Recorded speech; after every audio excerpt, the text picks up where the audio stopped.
மாப்பிள்ளைங்களா, இன்னைக்கு தான் ஊர்லேருந்து வந்தோடனே பார்த்தீங்கன்னா பிரியாணி சாப்பிட வந்தாச்சு. எப்போதும் இந்த 2 பாடங்க தான் வருவான். இப்போ மந்தி சாப்பிட வந்தோம். இங்கே பாருங்கடா, ஓவரா இது பிஞ்சு காட்டும், இது ஒரு பிஞ்சு காட்டும். ஓகே, பிரியாணி வரட்டும், பார்த்துக்கலாம். பிரியாணி என்ன சொல்கிறேன், மந்தி ரைஸ்.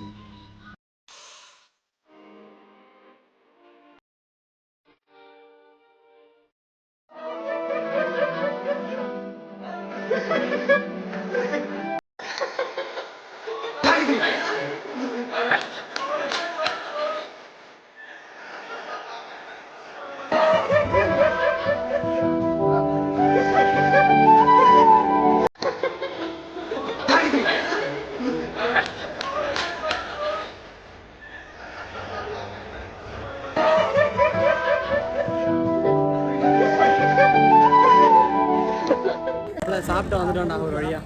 அவ்வளோதான் இன்றைக்கான வீடியோ. ஊருக்கு வந்தாச்சு, இனிமேல் நைட்டு போய் தூங்க வேண்டியது, கிளம்ப வேண்டியதான். சரி வாங்க, நீங்கள் வீடியோ போயிட்டு மறக்காமல் சேனலில் எல்லாம் ஃபாலோ பண்ணுங்கள், சப்ஸ்கிரைப் பண்ணுங்கள், எல்லாம் பண்ணுங்கள். டாட்டா, பாய் பாய்.